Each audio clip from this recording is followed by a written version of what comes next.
But, I want to talk today a little bit about God and about how he directs our paths. My favorite verse in the Bible, Proverbs 3, 5, and 6. Trust in the Lord with all your heart. Lean not to your own understanding. In all your ways acknowledge him, and he will direct your paths. Sometimes we feel like we don't have direction in our lives. Many times have you heard people saying, I'm trying to find myself? You don't have to try to find yourself if you trust in the Lord and lean to his guidance. He will never leave you. He will never forsake you, no matter what is going on. A lot of times people ask me, how did you end up going from medicine into politics? Sometimes I ask myself that too. But, it was interesting because in 2013, I was asked to be the keynote speaker at the National Prayer Breakfast, and I thought that was kind of strange because I had spoken in 1997 as the keynote address at the prayer breakfast when President Clinton was in office. And I talked about integrity in office. And it was it was just before the Lewinsky thing broke, and he must be saying, does he know? What's going on? But, I was very curious. I said, why are they asking me to speak again? I'm not aware that anyone has ever spoken twice. But a little investigation demonstrated that there was one person who spoke twice, and that was Billy Graham. And I said, that's pretty good company. But I didn't know what I was supposed to say. I said, Lord, tell me what I'm supposed to say. And of course, the organizers wanted to know also, what are you going to say? Are you going to embarrass President Obama? And I said, it's not my intention to do so. But if the shoe fits, wear it. But so after that, I didn't know what I was going to say until the morning of the speech. And after that speech, everybody was saying to me, you got to run for president. You got to run for president. I was saying, how ridiculous is that? Why would I be running for president? I'm a brain surgeon, and I know better. But, every place I went, there were people with placards, run, Ben, run. And there were over 500,000 petitions in my office. I could barely get in. There were so many boxes of petitions. And I said, Lord, this is not something that I particularly want to do. And I said, I don't have any of the things that people who run for president have. The Rolodex with all the names, a big war chest of money, an organization. Nor did I plan to develop those things. So I said, Lord, if you want me to run, you have to provide all that stuff. The next thing I knew, I had an organization. They were raising more money each month than the RNC. Everything just sort of came together. Because that's how the Lord does. He doesn't ask you to do something and leave you without the resources to do it. Now, I didn't win, but I did end up in government. And President Trump always says to me, aren't you glad you didn't win? But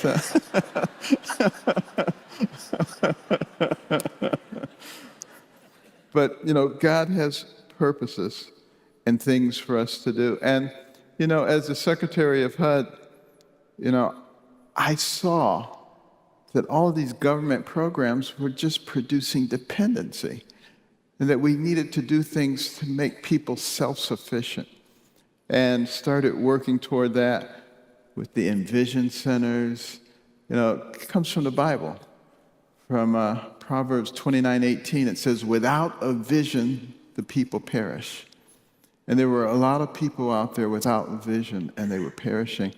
So, we organized this, all the various agencies of the federal government together, looking at the things, the resources, the programs, amalgamated those with the state programs, with local programs, bring them all under the same roof, so that that mother of 3 who never got her high school diploma can come to one place, have a place where children can be given appropriate daycare, get her GED, get a job, get more training, become self-sufficient, teach that to her children so that we break the cycle of poverty. That's the only way we get out of those kind of situations.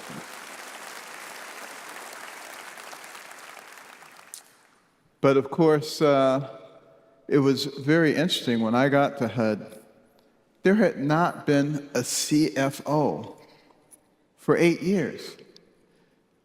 The financials were in such shambles that it had not been possible to do an audit, which is required, for several years. There were so many material defects. And we were fortunate enough to be able to get one of the partners, senior partners from Ernst & Young to come. And it took a lot of arm twisting, but he finally came. He looked at our books. He said, Ernst & Young would never have taken you guys on as a client. But it was just that bad. But put together a program, and used to always hear about all these scandals, financial things going on at HUD. You've noticed you don't hear that anymore. Completely transformed the place. It's run like a business now. So I don't know how long that's going to last, but it was it was good. And we had some very good people. I didn't have any deputy secretaries for the first 5 months. Any substantial help in running all the divisions. I think they were hoping that you would get discouraged and go away. But that was not going to happen unless the Lord led me to move in a different direction. But then they started coming up with all these things like, they said, Carson buys a $31,000 table, and he's trying to cut the budget, but buying all these things. What a bunch of garbage. Basically the facilities people had said, this furniture has been in here for 40 to 50 years. It's dangerous. People were getting hurt, and it needs to be replaced.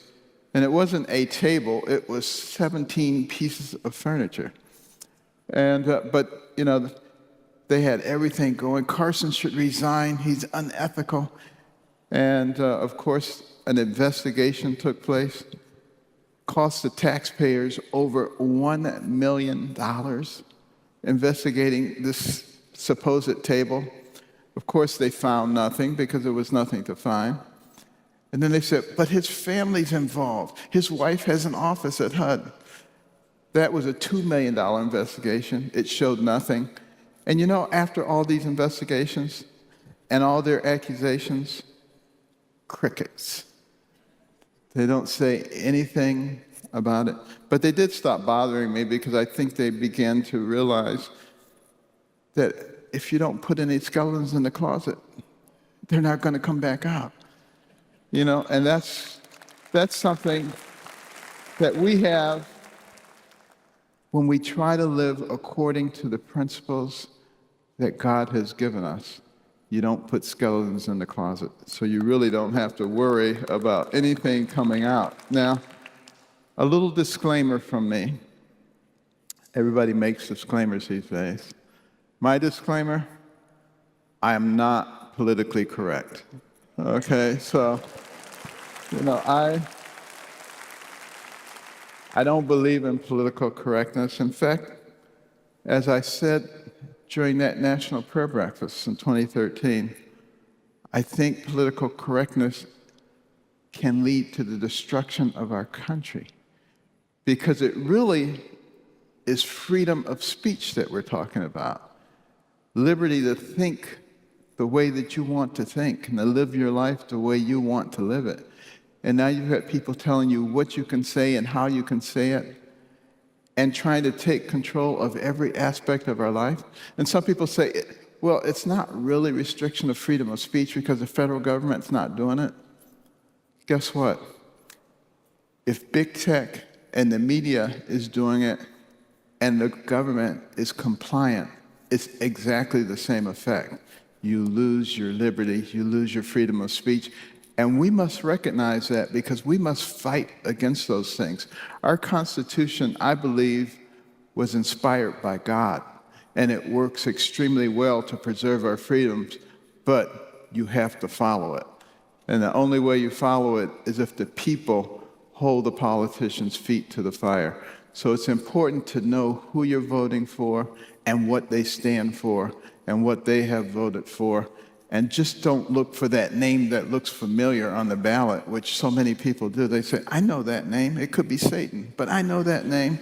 They check that one off. We got to do better than that because that's the way our system works.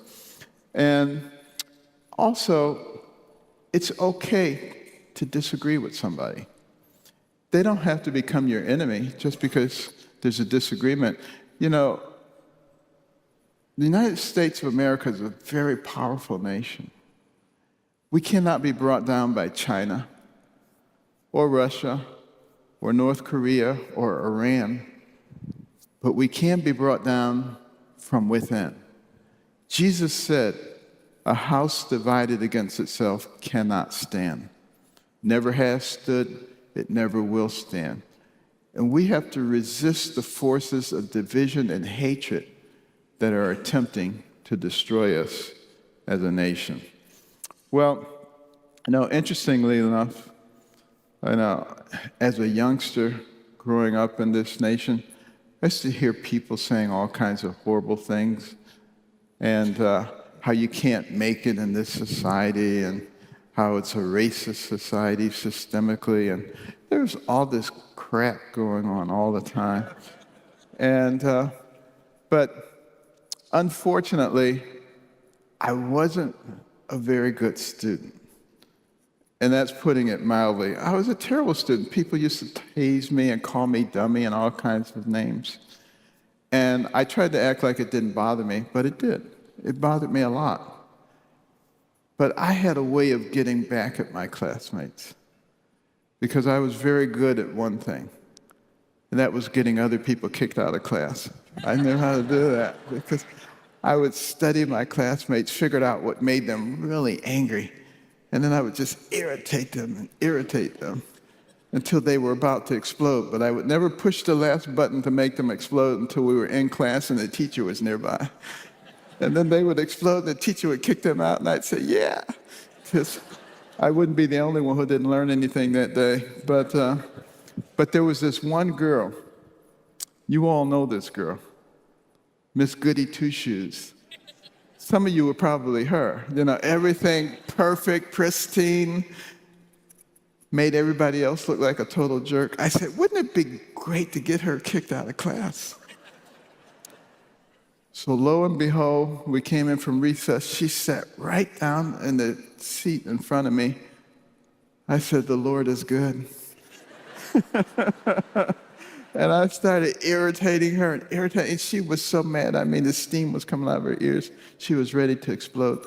And as the teacher approached, I pushed the last button to make her explode. But she didn't explode. She just quietly turned around and said, you and me on the playground at recess.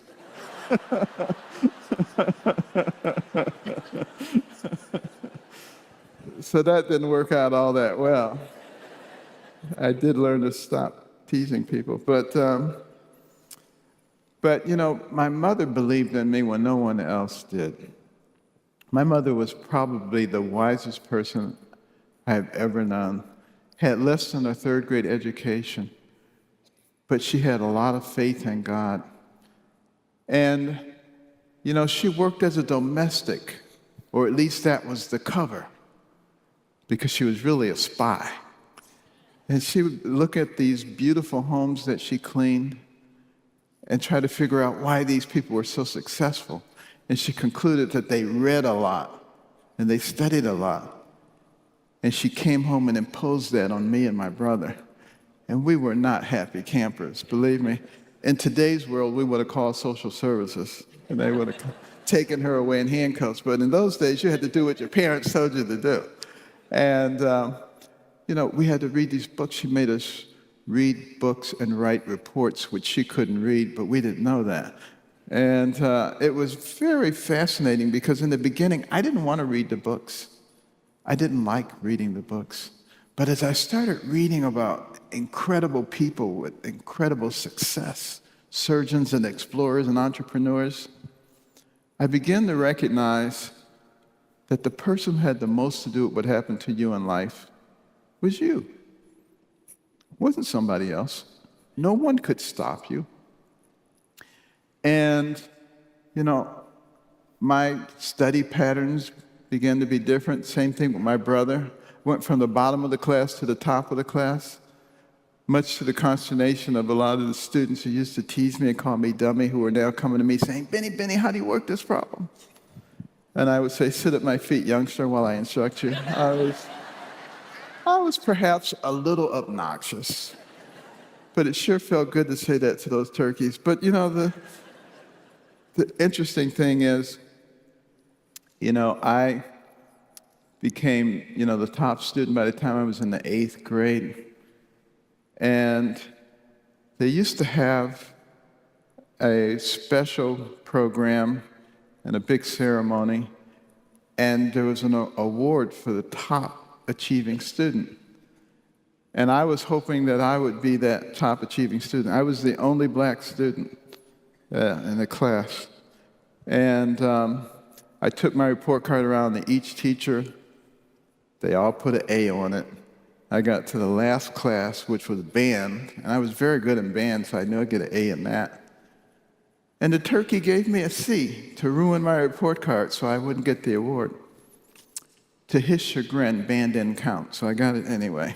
And but during the ceremony, one of the teachers got up and she berated all the white kids because they weren't trying hard enough. And some people say, see, that shows you there's systemic racism. No, it doesn't show you systemic racism. It shows you that there was a stupid lady there who was ignorant and didn't understand that people are people. And see, this is what we do in this society now. We take a policeman like Derek Chauvin, who was way, way out on the periphery in terms of how you treat people. And we try to say, this is how people act. This is how the legal system acts, and it doesn't. And we have to be smart enough to recognize that we are being manipulated in this country. And that manipulation, if we succumb to it, will absolutely destroy us. But the people of God should never allow themselves to go in that direction, because He will always provide, as Proverbs 3, 5, and 6 says, the direction. He will guide your paths if we will allow that to happen. And, I remember as a youngster trying to determine where I should go to college. I was doing very well academically, but I didn't have any money. Had enough money to apply to one college. I said, what college should I apply to? Well, my favorite TV program was GE College Ball. Anybody remember GE College Ball? Yeah, there are a few old people. And, they would have two colleges against each other, and they would ask questions, science, math, history, geography. And I was very good in all that stuff. But they would also ask about classical music, classical art. I didn't know anything about that. I mean, Detroit, Southwestern High School in inner city Detroit. I mean, if you said something about Van Gogh, they would say, put gas in it, the van will go. I mean, they would have no idea what you were talking about, So I made an executive decision. I would go downtown to the Detroit Institute of Arts and roam through those galleries day after day, week after week, till I knew every picture, who painted them, what period it represented, listening to my portable radio, Bach, Telemann, Mozart. Kids thought I was nuts. Black kid in Motown listening to Mozart. Now, I tried to convince them that the Mo in Motown was Mozart, but nobody believed it. And, I even decided which college I was going to attend based on that program. I had enough to apply to one college. I said, I'm going to apply to the college that wins the grand championship of college ball. That year, the grand championship was between Harvard and Yale. And Yale destroyed Harvard, so I didn't want to go to school with a bunch of dummies, so I applied to Yale. And fortunately, I was accepted with a scholarship. And, things went very, very rapidly for me. But God led me, I think, to Yale because that's where I met my wife, Candy, and we've been married now for 46 years. And that's the good Lord doing that. But there were so many other directions and pathways that one could go in. And how does the Lord prepare you to become, an exceptional surgeon? I had gone to medical school, done well. I was finishing up my residency, deciding what to do. And we were having the grand opening of the Neuroscience Center at Johns Hopkins. And Hopkins is sort of the birthplace for modern neurosurgery, so everybody who was anybody was there. And one of the big wigs from Australia was there. And he took a liking to me. He said, you should come to Australia and be our senior registrar at a major teaching hospital in Western Australia. I said, Australia? I didn't say that out loud, but that's what I was thinking. I mean, you drill a hole from Baltimore and you come out the other end, you're in Australia. I don't want to go to Australia. Plus, I had heard that they had a whites-only policy, so I just kind of poo-pooed the idea. And it seemed like every place I went, there was somebody saying, good eye, Mike. I just kept running into Australians every place. We would turn the TV on, there'd be a special on about Australia. So I said to Candy, I think the Lord wants us to go to Australia. She went and did research and discovered that they used to have a whites-only policy, but they had abolished it officially in 1968. This was 1983. So we said, we're going to Australia. We sold all of our earthly goods and off we went. Our friends were saying, you'll be back in 3 weeks. Little did they know we didn't have any more money, so we couldn't come back. But the biggest problem we had in Australia was keeping up with all the dinner invitations. They love Americans. They want to hear your accent. I would say, wait a minute, I'm the American, you guys have the accent. But every time I would sit down and start writing in a chart, invariably somebody would come along and say, do you mind if I feel your hair?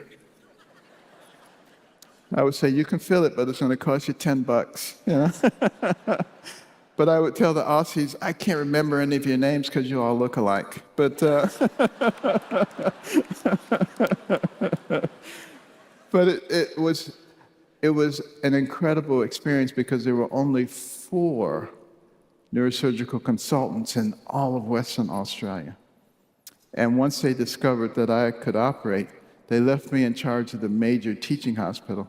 So I was doing 3 or 4 major craniotomies every day, just as I had finished my residency. If I had stayed on at Hopkins as a junior faculty member, I would have only gotten to do what nobody else wanted to do. I was doing all these prime cases, got so much experience. When I came back to Hopkins a year later, the position opened up for chief of pediatric neurosurgery. Normally, they would go out and get somebody with a lot of gray hair and a big name. They said, well, Carson's very young, but he can do all this stuff. So there I was at 33 years of age, chief of pediatric neurosurgery at Johns Hopkins. And that was an amazing thing. But I was thinking that I was pretty special. And, I'd come from Detroit, I'd gone to Yale, gone through my residency, and here I was chief of pediatric neurosurgery at the best hospital in the world, and I said, I am really good. That's what I was thinking. And then along came this kid at age 2, already saying Bible verses, or a little prodigy, but at age 4, all of a sudden he couldn't walk anymore. Couldn't handle his secretions, had double vision, was discovered to have a malignant tumor of the brainstem, an inoperable situation. And they went all over the place. And everybody told them the same thing: take the boy home, keep him comfortable, and let him die. And they ended up at Hopkins, and I remember seeing him roll into the ward on a stretcher, barely moving, barely breathing, eyes looking in opposite directions, foaming at the mouth. I was thinking, what am I supposed to do? And I looked at the CAT scan, and the parents say, the Lord led us here because we would find a pediatric neurosurgeon who could help our son. And I said, but he's got a malignant brainstem tumor. This is inoperable. There's nothing I or anyone could do. And they said, but doctor, the Lord is going to save our son. He's going to use you to do it. And I said, I'll tell you what, you come all the way up here. We'll get an MRI. MRIs were brand new at that time. I said, maybe it'll show us something that the CAT scan doesn't show us. We did it. All the radiologists looked at it. They said, it's malignant brainstem tumor, nothing to be done. I told the parents, they said, but doctor, the Lord is going to save our son. He's going to use you to do it. I said, look, 1 in 1,000 times the scans are wrong, and maybe it could be like a reaction to a fungus or something like that. So I'll go in and I'll take a biopsy. They said, oh, thank you, doctor. And I opened his head up, went down to the brainstem. There was this ugly grayish-red mass. And I took a biopsy, sent it for a frozen section. It came back high-grade glioma, a very malignant tumor. I took out as much as I dared, closed them up, went out and spoke to the parents. I said, look, I'm sorry, but it looks like it was what we thought. And only God knows how long a person is supposed to be here in the right time to take them, and we'll understand it better by and by, all the kinds of things that we normally say. And they said, thank you, doctor, but the Lord. And as they walked away, I said, I've never seen people with this kind of faith before, fully expecting that boy would deteriorate and die. But over the next couple of days, his eyes became conjugate. They started looking in the same direction. He started handling secretions. I said, what the heck is going on here? I said, let's do another MRI. We did. There was still a big, ugly tumor, but there was a little sliver of tissue way up in the corner. And I said, is it possible that maybe this is not in the brainstem, but has just smashed and compressed and displaced the brainstem?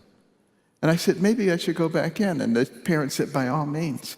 And I went back in, and the nature of the tumor had changed. And under the microscope, as I peeled it away layer by layer, I got to the last layer, pulled it away, and there was a glistening white brainstem, smashed and displaced, but intact. Long story short, that boy walked out of the hospital and today is a minister. But that...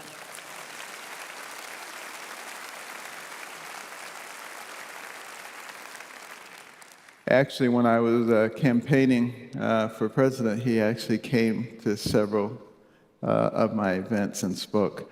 But that situation tells you what the Lord can do. One of the oncologists came to me after that. He said, Ben, I've always been an atheist.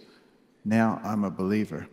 But it was really for me. It was really for me because, see, I thought I was doing all this stuff. And after that, I realized that it wasn't me, it was him. And I said, from now on, Lord, I'll be the hands and you be the neurosurgeon. And it was after that, all kinds of amazing things began to happen, all kinds of cases that no one else would take on. I remember there was a young man who had von Hippel-Lindau disease. This is a disease in which you develop these tumors throughout your brain, and he developed one right in the middle of his brainstem. And none of the adult neurosurgeons would operate on him because, that's an inoperable situation.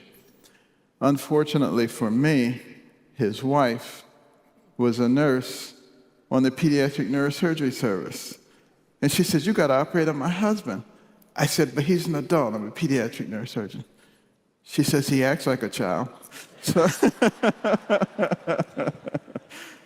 and I couldn't escape her, and she was always putting pressure on me. I had to do this. So I said to him, if I undertake this operation, there's at least a 50-50 chance that you will die on the table. And he said, but doctor, if you don't operate, there's a 100% chance that I'm going to die. I'll take 50-50. I said, that sounds pretty mature. The operation was very difficult. He developed all these new vessels. And under the microscope, I made a very tiny hole in the brainstem. You couldn't open it wide enough to look inside because brainstem is like a coaxial cable. Everything is important in there.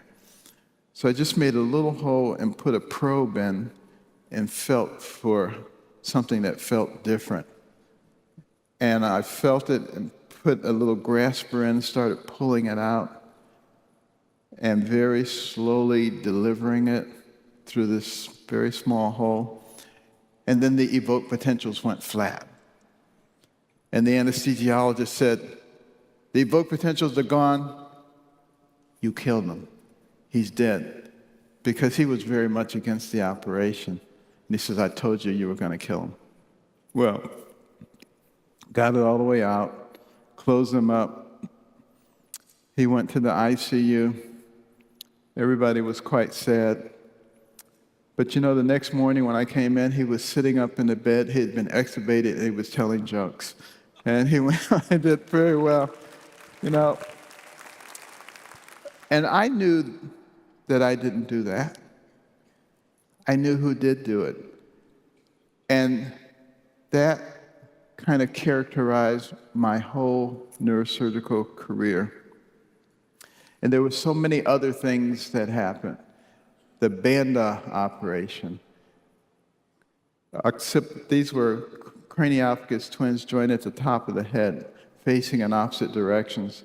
Those kinds of twins had never been separated before. This is in South Africa. We went in, we did that operation.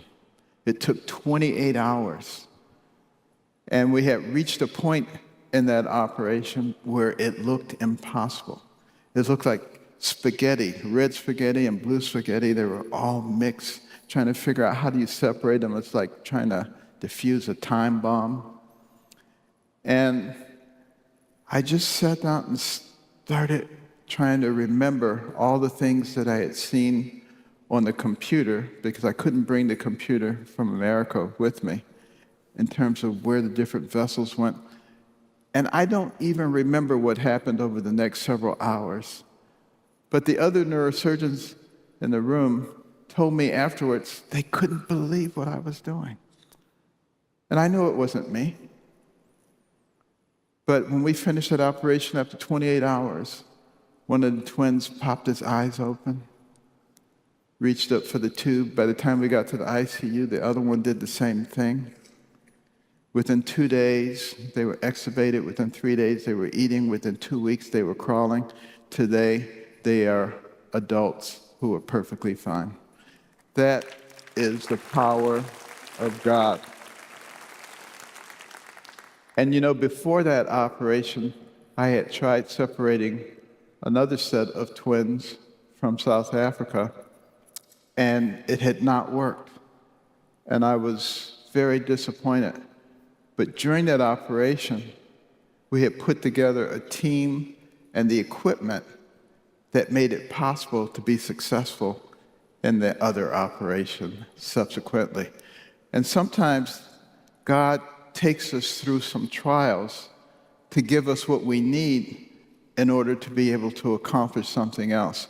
And that's what we have to remember. So that's why it says, trust in the Lord with all your heart, lean not to your own understanding. We don't understand these things because we cannot see the end from the beginning. But He can see the end from the beginning. And if we will only trust Him. And we don't have to be concerned about what's going on in our country right now. I mean, it looks like the end.